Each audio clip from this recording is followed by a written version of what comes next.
Oh my god, what's this? Halo free ODST? Oh my god, talk about cashing in on the franchise. You know, when I bought this game, I didn't really have that high expectations. But since all those pro reviewers like IGN and game trailers talked about how amazing this game was, I felt like I just had to check the game out. Now the game comes with 2 discs. And no, this is not a pre-order special edition or anything like that. When you buy the game, you get 2 discs regardless. Disc 1 is the single player campaign disc.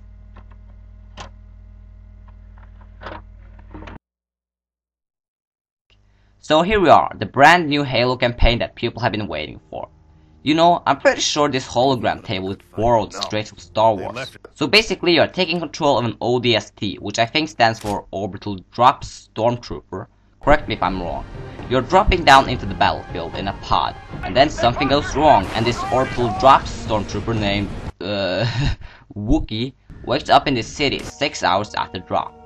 Okay, so you walk around in this pitch black city. And a very cool feature you have are the night vision goggles that gives everything an outline, so you can see things a lot easier. But even with these goggles on, it's still pretty dark. But seriously, where do I go? Okay, so I go inside this building and holy crap, if you thought the streets were dark, then check out these rooms. Oh great, I just hit a dead end. What now?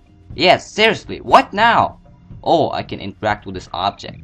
So now there's another cutscene and wait, immediately after drop. Okay, so we're going back in time or something. I appreciate the concern. Oh crap, I get to control this character. And look, it's daytime again. In this section, or should I call it stage, you go around shooting up the Covenant enemies. This is starting to remind me a little bit more of Halo. So after some crazy non-stop action, we get another cutscene and what the hell, I'm back at the Wookiee staring at his helmet? So all that was just a flashback. Now I'm controlling Wookiee in this dark city again. You know, I have to admit that this city really has a scary atmosphere to it. And listen to the music.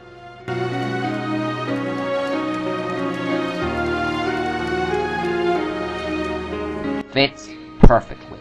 So now I'll find another object that I can interact with, and I get to play another flashback.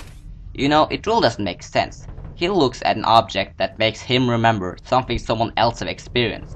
So you play through this flashback, and then you watch another cutscene, and then it's back to the Wookiee in the dark city. You walk more around the city, find another object, you play another flashback.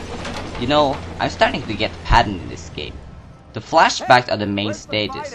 And you have these short Wookiee sections between each stage. And I think it's a cool way of presenting the storyline, since it builds up suspense and makes you want to keep on playing in order to figure out what happened.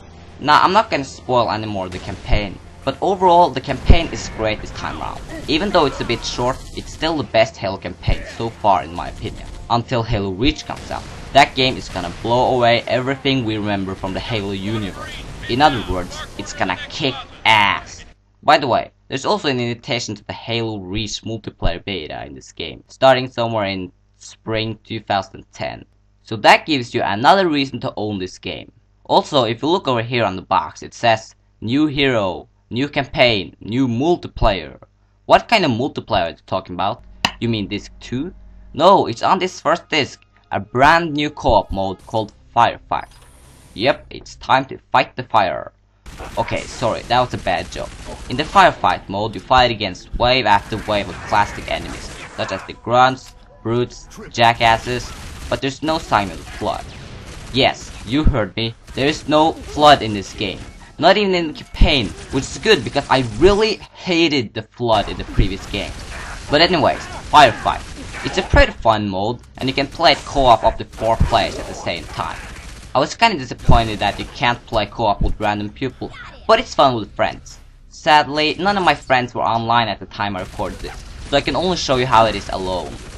Even without friends, it's still really fun. Now what separates this from the campaign is that in the campaign you fight against the enemies in order to progress in the level, while in Firefight you stay in a big arena and kill wave after wave of enemies, and you get a score for killing an enemy. So it's all about how many enemies you can kill. The waves also get harder and harder as you kill the enemies, so the game ends when you lose all your lives, while in campaign it ends when you reach the end of the stage. Each arena also has its own safe room that you can enter when you're low on ammo or you need to refill your health. That's right, the health doesn't refill itself like it did in the early Halo games. Keep in mind that you don't control Master Chief or another Spartan. You only control these orbital drop stormtroopers that aren't nearly as strong as the Spartans. But overall, Firefight is hours of fun and a great addition to the Halo universe. In fact, they should have done this from the very beginning. Well, there you have it. Halo 3 ODST. You know, this game surprised me. It really went over my expectations. So I have to say that this game is highly recommendable. Oh, this is disc 2. Well, why not?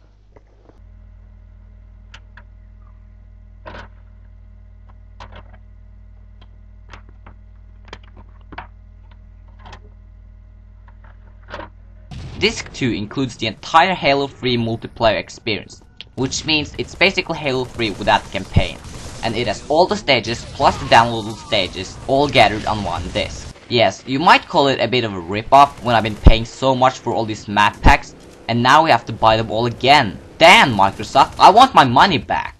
But there are some changes they have done. First of all, the menu style looks a bit different, and the matchmaking screen has changed from this to this. Pitch freaking black. They also added a few brand new levels that weren't even downloadable in Halo 3. The menu music also sounds a bit different after a while.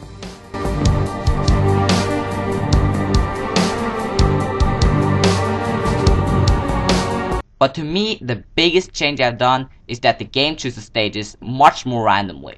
You already know the tradition. The game chooses a random stage and the player can veto the stage if they want something else.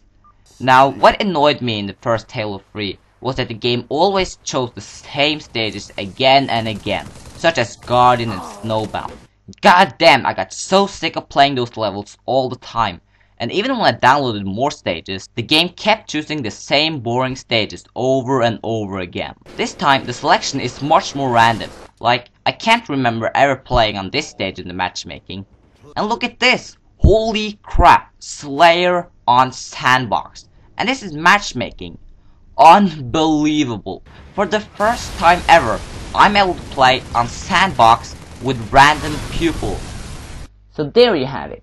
Halo 3 ODST is in my opinion the best Halo game so far. And don't forget, Spring 2010 is when the Reach multiplayer beta comes out. And you don't want to miss that out.